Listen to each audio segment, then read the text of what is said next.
Welcome, everybody. I am going to be teaching a class on Buddhist altars and the basics of Buddhism so that maybe if that's something that you're interested in, you can find which way would be the best way for you to go. I'm Reverend James. I drove 4 hours to get here, so I'm a little tired. But hopefully by the end of this, everybody will come away with something. If Buddhism is something that you've thought about, or if it's something you might want to do or not, then maybe you'll have a better understanding. I do have talking points because I do have a little bit of ADD, so bear with me. I do want to start with defining a few terms. So we have guru and lama. That is, people kind of see those words as synonymous, and they kind of are.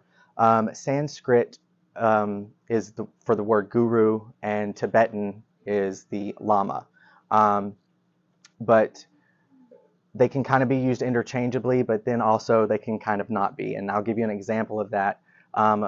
My guru, Zasip Rinpoche, we call him guru whenever we're working in a workshop or doing a retreat. But he also has two disciples that he has that are teachers, but don't necessarily have disciples of their own. And we tend to call those lamas. So depending on who you talk to, depending on what gompa or a place of worship for Buddhism, depends on how that's going to play out. A mantra is a specific set of syllables and sounds, can make words, not necessarily, and that's to kind of affect change in your own mind. Okay. Karma, this one's a bit long. So karma is what our intention is when we do things. A lot of people think that karma is like you go outside and you might punch somebody, and then the next thing you know, somebody's punching you, right? That's not really what karma is. Karma is something that kind of builds. It's kind of like a piggy bank, and you have two. You have good karma and you have bad karma. And good karma is something that you gain whenever you do something good. Good deeds, good thoughts, even. It's not just doing something. Even just thinking good things can help you get good karma. Same thing with bad. So if you just have that bad feeling about somebody and you think something mean about somebody, then that's also generating negative karma. Now, it might not affect you in this life. It kind of moves on into your next lives as you reincarnate. You can build that up, and depending on what kind of karma you have will depend on how you take rebirth, either a good rebirth or a negative rebirth, moving back into the hell realms, staying into the sentient being kind of realms where we're humans, and then ascending into Buddhahood. Now, you can continue to build karma over and over again in each life. It's not something that once at one life, it's done. You carry and are experiencing things now in your life from karma that you've experienced in many previous lives. Does that make sense to everybody? Okay. I was really trying to figure out how to explain that the best way. So another thing that you'll also hear a lot about in Buddhism is purifying karma. Purifying karma, most people might think that means it goes away. It's not something that we have to deal with anymore. It's just magically gone. That's not what purifying karma is. Purifying karma is whenever you do certain practices, you make changes in your mind, and when those changes come about, I lost my train of thought there for a second. I apologize.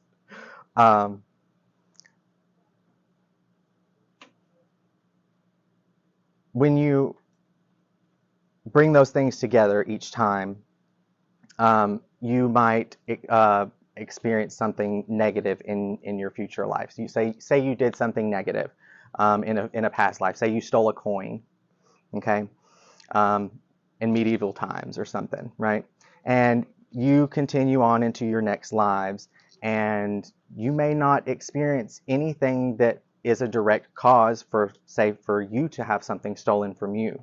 But in the future, if you continue to do those things, because each time we reincarnate, if we've done something, if we have the karma for it, it becomes easier to do that thing. So if we stole in a previous life, the next life it's easier for us to steal. It becomes more comfortable, which is why it's harder to kind of get rid of that. But when we purify karma, it doesn't mean that it goes away. It means that it manifests. So like what I just explained, you get to a point to where, say, you stole that coin, and then you, in your following lives, you did other things. You stole bigger and bigger things. You could have stole someone's life, for instance. And then eventually that karma will arise, and you will have to purify it. And by purifying it, you're going to have things probably, most likely, stolen from you. It could be, a coin that one time, and then it could be, your house. It could also be your life. So that's what purifying karma is. Does that make sense? Okay. Merit is something that we do, that we gain when we do good deeds. So merit generates good karma. That's pretty much the basis for that. It's the simplest way to explain it. So the first thing that I want to talk about, moving into the real discussion here, is the yanas, or vehicles of Buddhism. There are 9, and they kind of have subcategories and then sub-subcategories, and then finally the 9 yanas. And we're going to kind of go through those to kind of help everyone see, where do I fit in on this Buddhist path, and which vehicle will be right for me. So the 2 major categories are Sutrayana and Tantrayana. So Sutrayana is the more traditional way. If you think of how Buddha went through his life to achieve enlightenment, he didn't have a guru, he didn't have someone to teach him these things. He learned these things over multiple lifetimes. And it's not just multiple lifetimes, it's eons. So his mind lived in the universe for eons before he became enlightened. So this, if you think of it in that aspect, it's a little bit of a slower path. These take a little bit more time. You're focused a little bit more on you rather than other people. Tantrayana is a bit more on the unconventional side of things. It's the path that uses rituals, symbols, and intense practices to achieve enlightenment. It's kind of like Sutrayana's wild cousin, for instance. And it's also kind of what people think of as esoteric or mysterious.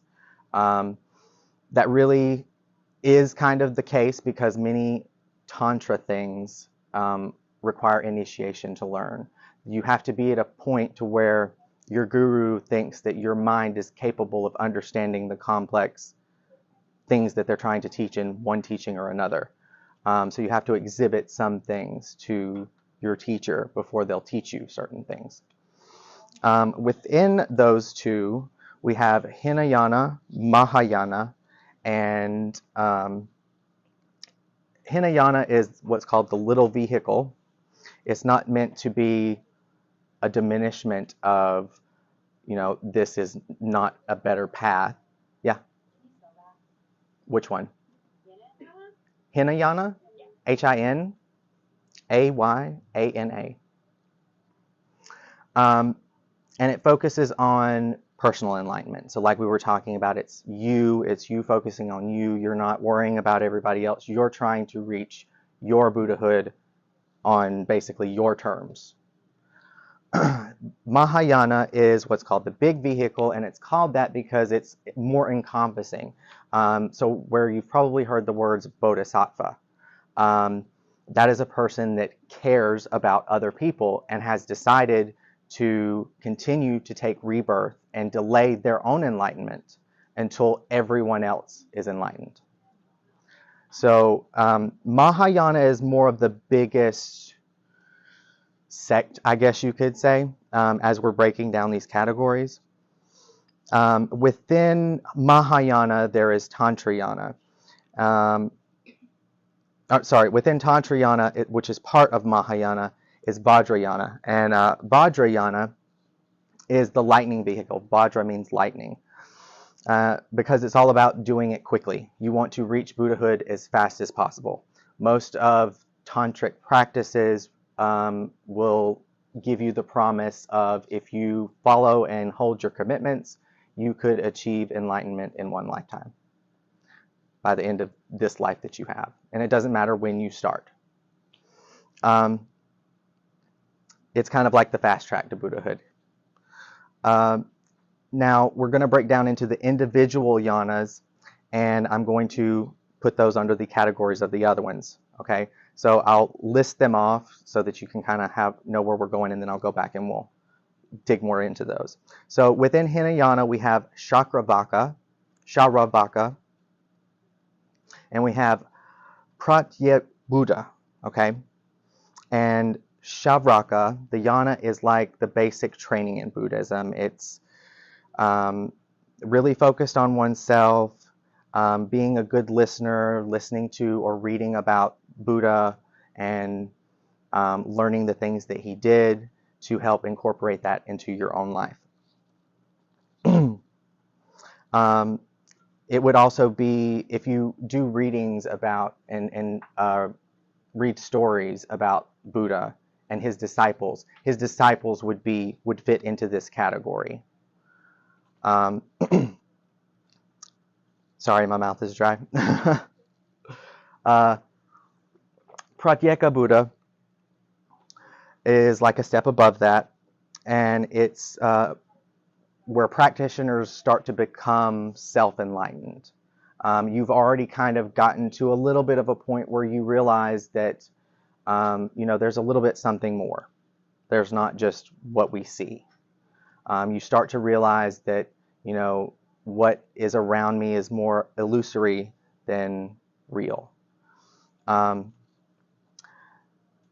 Within Mahayana, we have Bodhisattva yana, which we just talked about. That is the yana where you are focused on other people.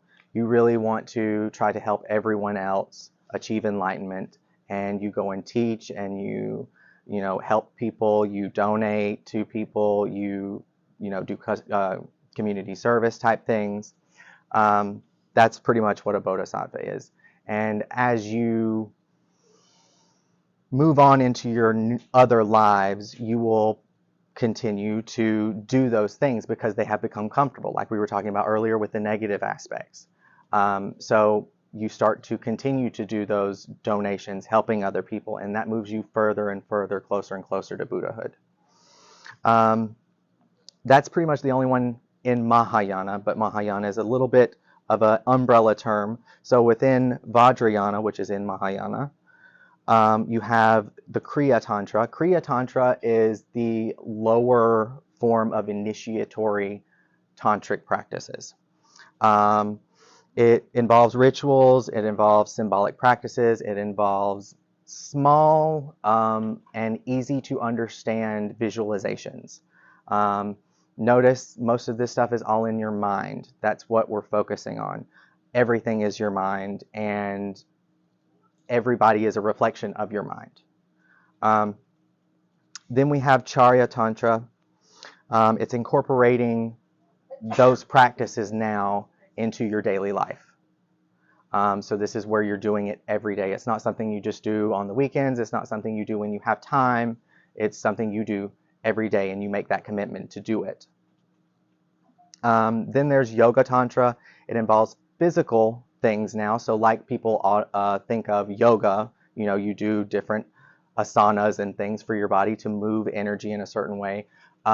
Within Charya Tantra, there are certain practices that you do to help move energy within your channels, is what they call it. You have 3 channels that run through your body, that run through your chakras, that move energy up and down through your body to different areas for different reasons. Mahayoga,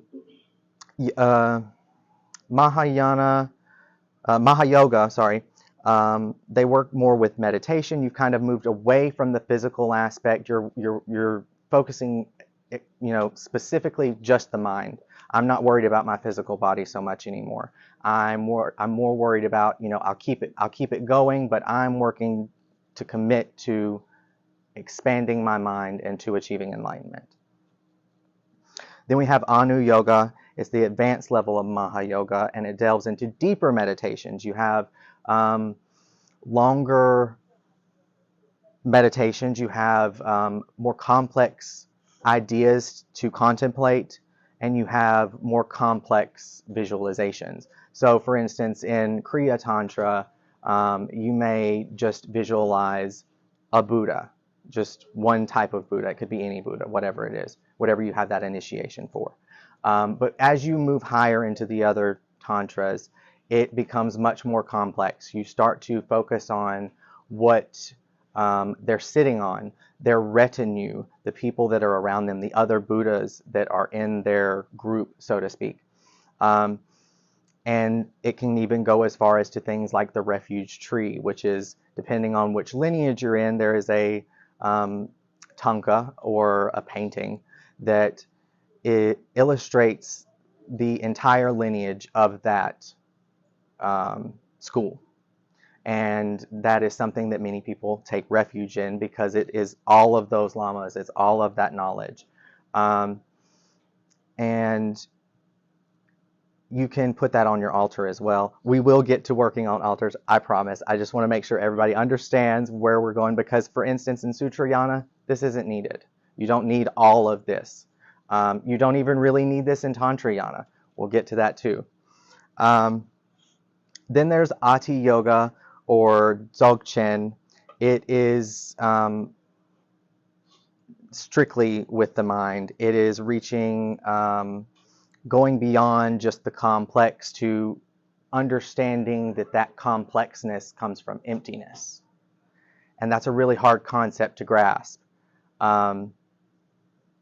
I'm still here, so I still haven't totally grasped it. A lot of people are like that. Many gurus are like that. Gurus are people too. So within tantric practices, we have two different paths. We have Mother Tantra and Father Tantra. And one represents wisdom, the Mother Tantra, the Father Tantra, I'm sorry, and method is the Mother Tantra. Now, I want to go over some of the things that we're going to do with the altar here. First of all, cleanliness is so important. It is one of the most important things because your altar becomes an extension or a representation of your mind. If your altar is dirty, your mind is dirty. The reason of that is because you become lazy. You didn't clean it. It's something simple.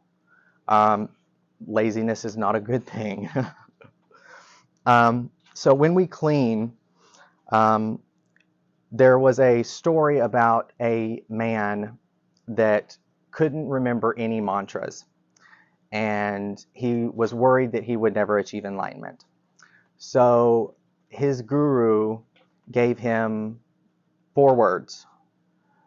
And two of those words is the same word. So it made it much easier. So it was 3 words for this man to remember. And he was the person that went around cleaning the temple for the guru. And the guru told him to recite Dupung Drimapung, which means I'm removing dirt, I'm removing dust. So that can be, as you can see, that's a simple mantra that doesn't have anything to do with spirituality or anything. It's just a simple focus of the mind, and that's what he did. Every day he would get up, he would clean, and he would constantly recite that mantra. So his mind was very focused. And that's really what it comes to whenever you're trying to reach Buddhahood. It's not, there's no magic formula or anything. You just have to have single pointedness in understanding and knowing that what your mind is.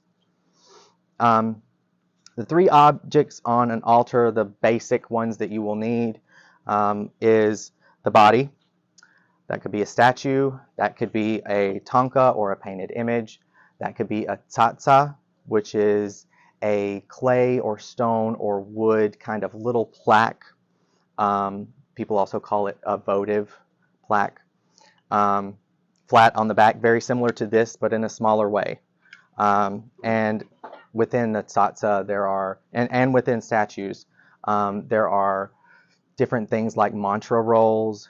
There are holy rilbu, which are holy pills that are made from various herbs, remains from previous gurus, and special semi-precious stones, many things. Just kind of really all of the things that would be considered holy or precious or beautiful or nice. Those are the things that we're kind of offering to the Buddha. Within a tanka, there are some things that can be done for that to help consecrate it, which is what that process is of filling it. It can be a guru can throw rice on it, blessed rice to help it. There could be mantras written on the back of it or on papers underneath the tanka. There are many ways to do that. The next thing we have is the speech, which I'm going to use this, my talking points, as an example. It has Dharma in it. It should be on the left side of your altar. Bear with me because I'm trying to remember backwards. And the Dharma represents the Buddha's speech. So this is the things that he said, the things that he taught. It can be any kind of Buddhist book. It can be simply a mantra on a piece of paper.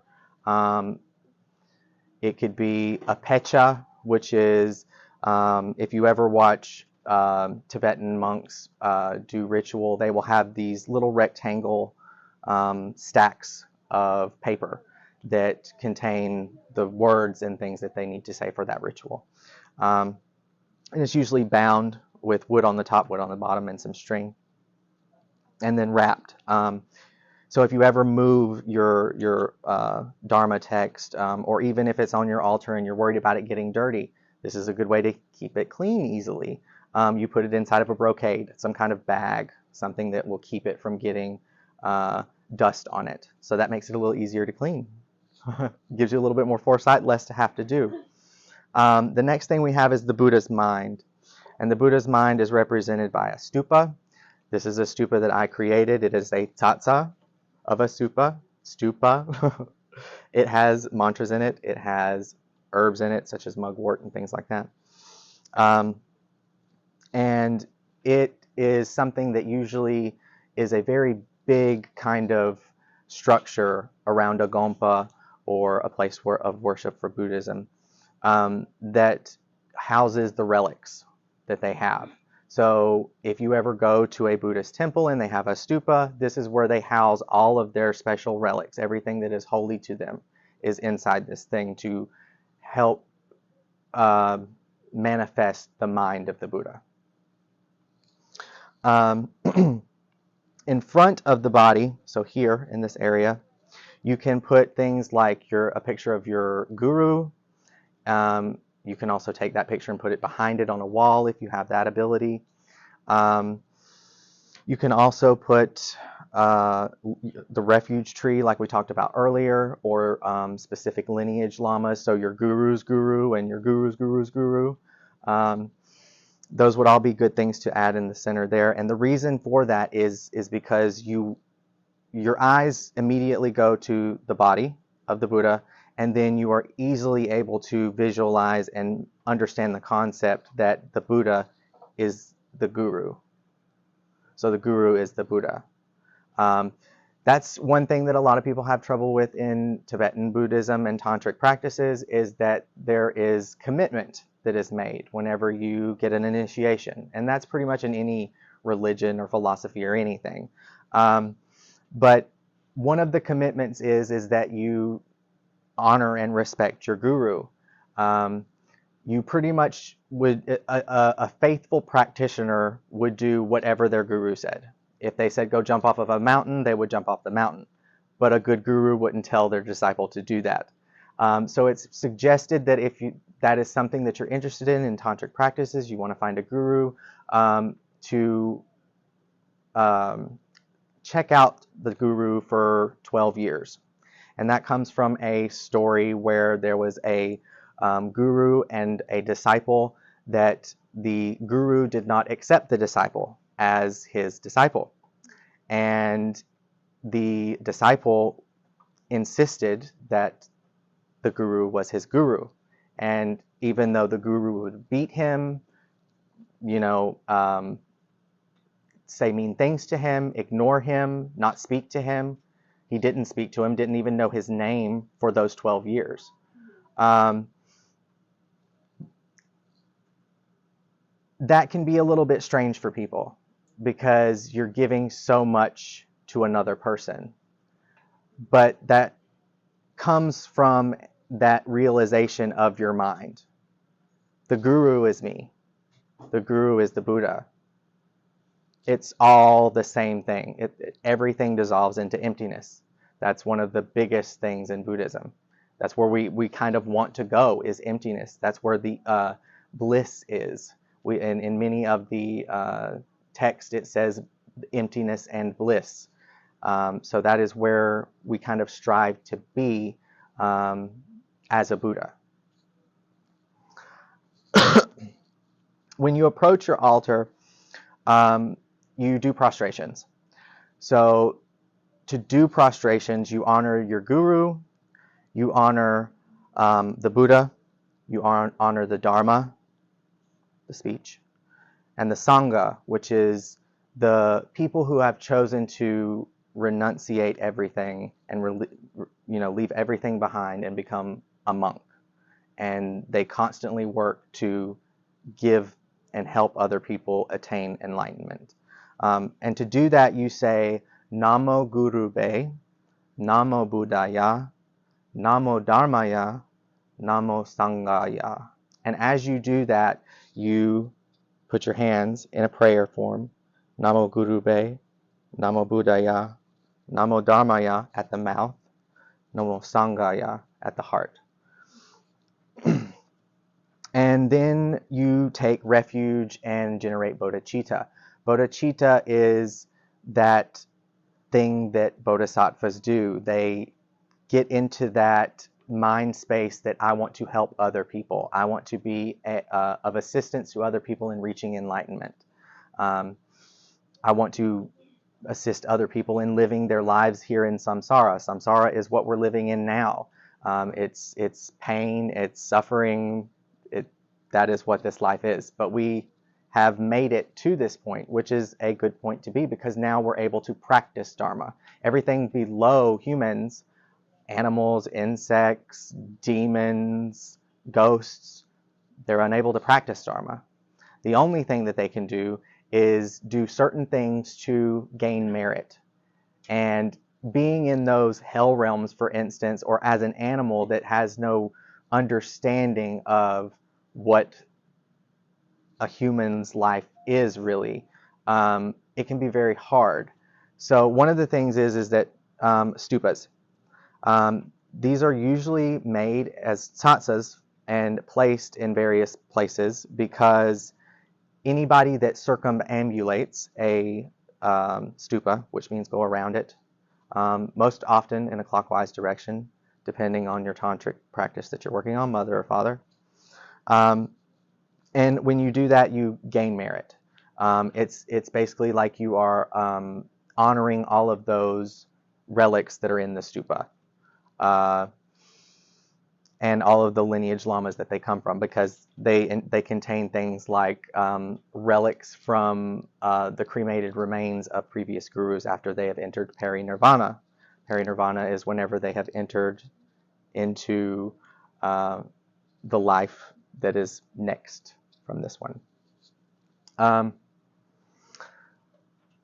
That's pretty much the only way that many things can gain merit, because they can't speak, they can't help other people in that aspect. They have animalistic instincts. So it's only by chance that, say, somebody sets up a stupa in the middle of a river, or they have a beautiful Buddha statue in the middle of a pond, and hopefully those fish and things will go around it, and then that will help them move on into human existence.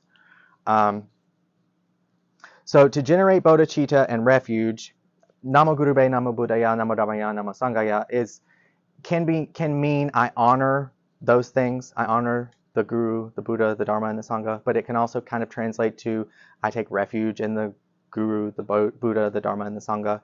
But there's another prayer that goes further than that, which talks about the fact that you want to help other people.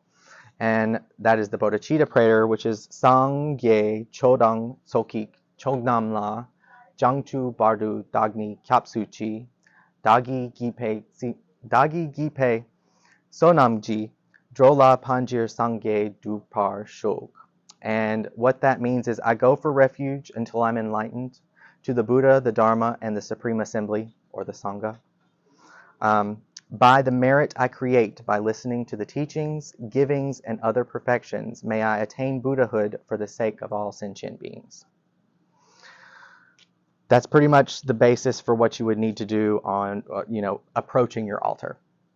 So now on the altar we have our offering bowls. This is one of the first things that you would put on an altar besides the body, speech, and mind. You never put the bowls on the table upright because we don't offer things empty to the Buddha. So you always turn it over. And whenever you go to fill them, you, again, bear with me because I'm trying to do this backwards for you guys. You pick up one. Again, you don't set it on the table. You hold it because we don't want to offer it empty. We're going to add a little bit of water to create a pool. Then we're going to pick up the next one with our other hand. We're going to pour a little bit into this one until there's just a little bit left into that one. I don't know if you guys can see that, probably not. But there's a little bit left in it. Then you set that one down. Then you pick up the next one. And then you pour this one into that one until there's just a little bit in it. Now all three have a little bit in it. So now we're going to be very careful and we're going to put our bowls with a width of a rice grain in between them. The reason for that is because it shows concentration, it shows discipline, and those are things that you offer to the Buddha. Your discipline and your concentration. Thank you. From there, we're going to take the water. Now that all three have a little bit in it, we're going to start here and we're going to go Om Ahom, Om Ahom, Om Ahom. Om Ahom is a mantra for purification. So we're purifying the water and we're going to pour until there is the length or width of a rice grain from the lid, from the lip. Again, that's showing concentration and things like that. So you don't want to overflow it. Overflowing it means that you're too distracted. You have too many things going on. There's too much in your cup.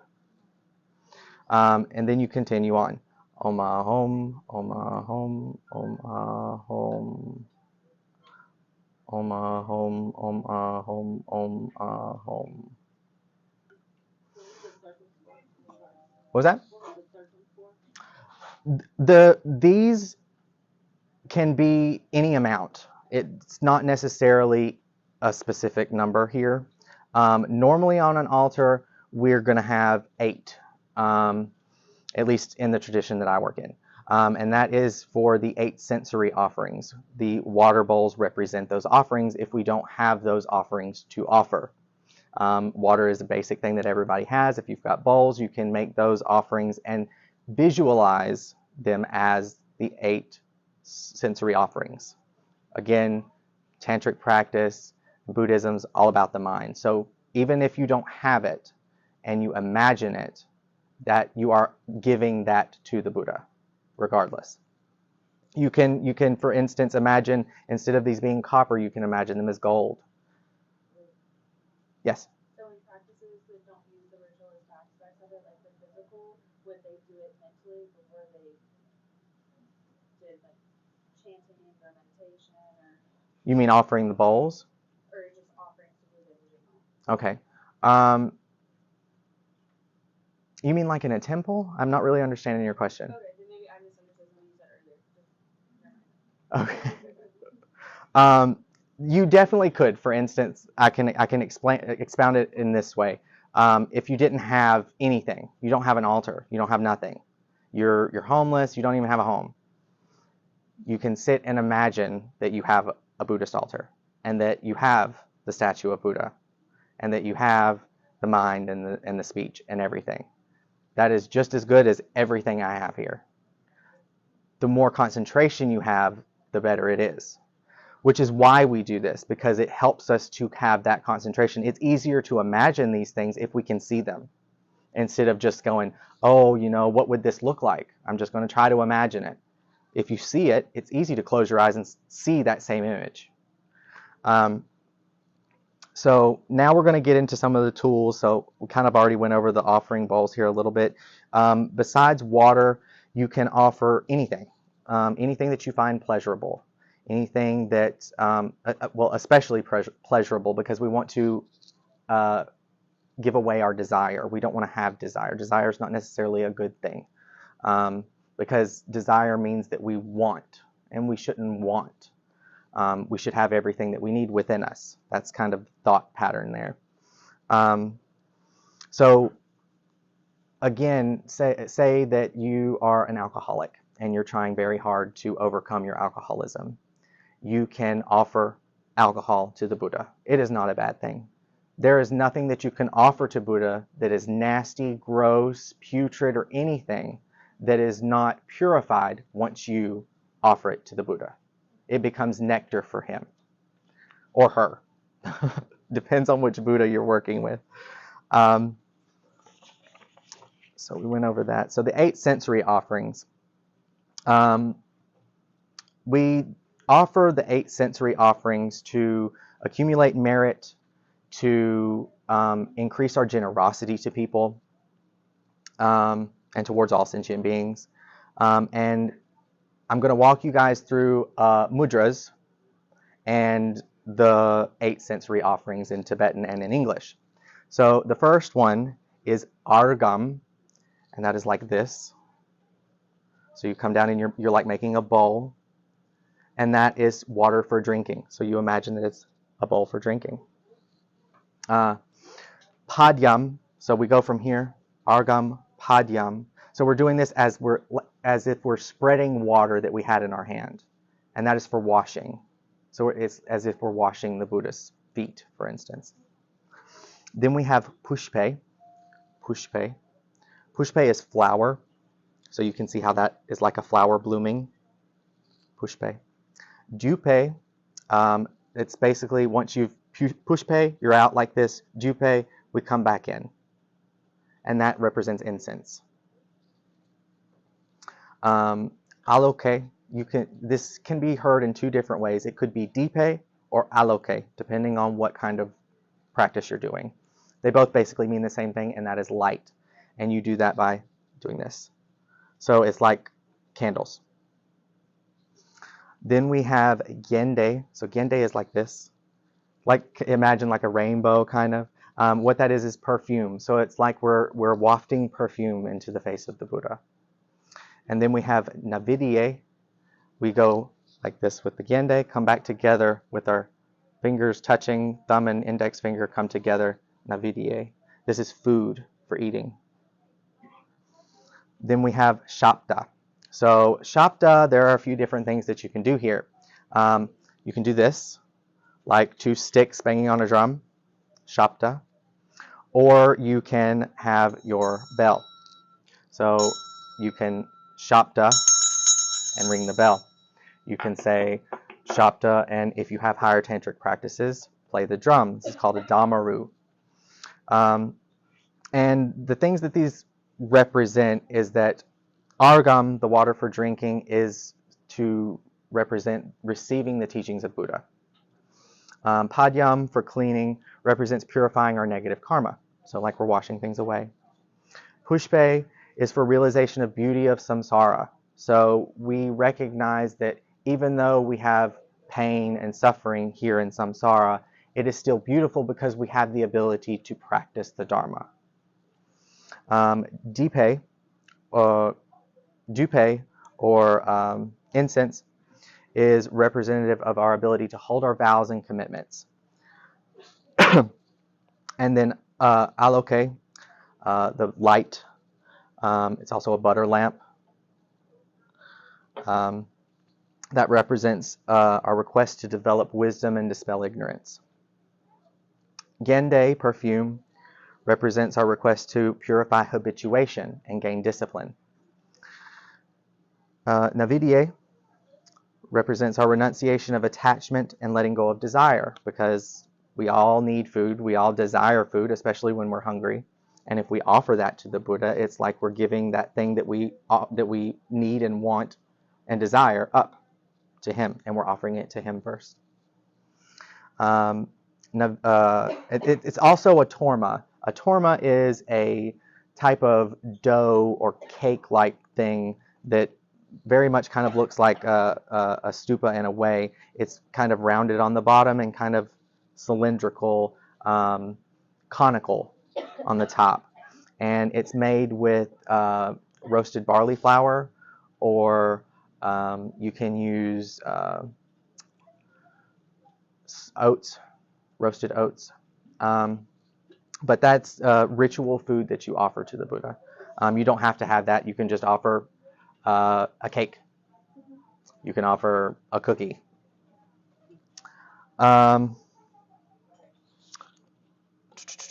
Prayer wheels.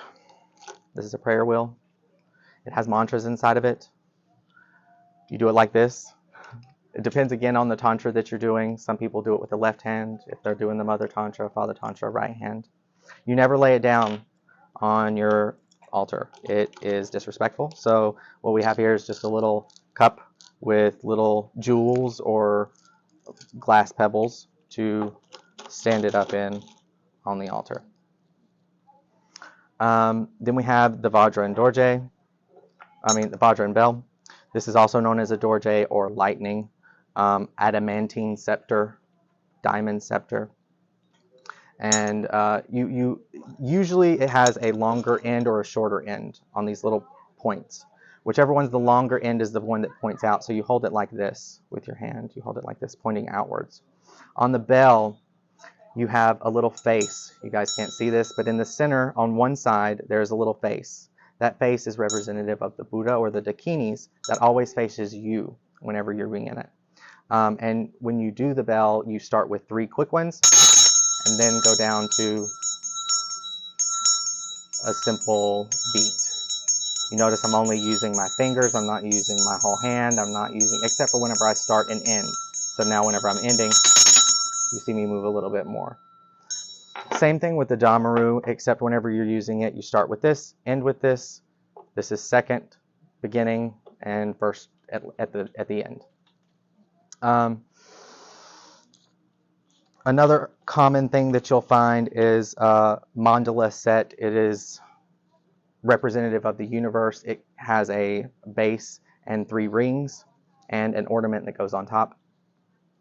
You offer that to the Buddha or your guru, and you can just set that on your altar as an offering. Another slightly uncommon thing is a circum set. This is for doing offering tea, and it is usually done for the Dharma protectors. Dharma protectors are beings or spirits that have been subdued or are emanations of Buddhas that are there to protect and help propitiate the Dharma. So they're also good for obstacles and for that reason. So if you have any problems, you petition the Dharma protectors. For the higher tantras, we have the damaru. There we go. You have the kapala. This is a skull cup. I can't really tell you what these things are used for, but I want you to understand what they are, what they look like, what they're called. These are all higher tantric practice things. This holds your inner offering. We have the thigh bone trumpet, which is this. This is a resin one, but traditionally it would be a real thigh bone that has been hollowed out to create a trumpet. It is used in a ritual called chud. And we have the bumpa, or the activity vase. This holds water. You'll usually see gurus taking it out and flicking it on the congregants and things as a blessing. The last thing that I want to go over really quickly is Ngöndro practices. There are many different kinds. These are what are called preliminary practices. They are typically often done before you get into Tantra, but you don't have to. It depends on your guru. You ask your guru, do I need to do any Ngöndro practices? Or if he doesn't give you any and tells you to take this initiation, you don't have to worry about it. It's also a good thing to do anyways, just because it helps us understand our mind. So that could be offering 100,000 water bowls, 100,000 light offerings, 100,000 tatsas. I had a little bit list more here. It could be saying a specific mantra. It could be saying the Vajrasattva mantra, which is the mantra of purification. Guru yoga, where we imagine the guru as a Buddha. All of these 100,000 times. It could take years to do it, especially if you're doing it in an everyday lifestyle. If you do it in a retreat, it can be done in around a couple of months, depending on what it is, to a couple of years. Then we have malas. 108, reason why, letters in the Sanskrit alphabet, 54. They have a masculine and a feminine, equals 108. You go through and you say your mantra. You use it to help it keep count. You do not count the 8 at the end. When you get to the end, that is 100. The reason being is because we may have messed up. We may have said it wrong. We may have interrupted our visualization. So those are for your mistakes. The one thing that is important that I did not know whenever I was learning this is that the index finger, so whenever you move it over the index finger, it is for peace and clairvoyance. If you move it over the middle finger, it is for wealth and prosperity. If you move it over the ring finger, it is for enlightened control. So if you have exorcisms, if you want to control a spirit that is bothering you, things like that, you go over this one. And the pinky finger is for enlightened wrath. So for things that are attacking you, be it spirits or people, you do with your pinky. Which hand you use depends on which practice you're doing. Again, Mother Tantra, Father Tantra. And I think I'm a little over time, but that's basically it. I will be putting some of this on our website. Some of the things that I didn't get to talk about because they're a little bit extensive, such as certain mantras and prayers that anybody can do. Our website is folkconjure.com and folkfaithministries.com. You can find that at that website or on Facebook. Is there a book you recommend? A book? Yes. For what specifically? Just anything? Not really. Anything, because all of the Dharma books are good. They all teach something that is useful. There is not one really specific book that I would recommend. Make sure that it's by a Rinpoche or a well-known teacher and guru. Other than that, your choice. Any other questions? Nope. Good deal. Thank you.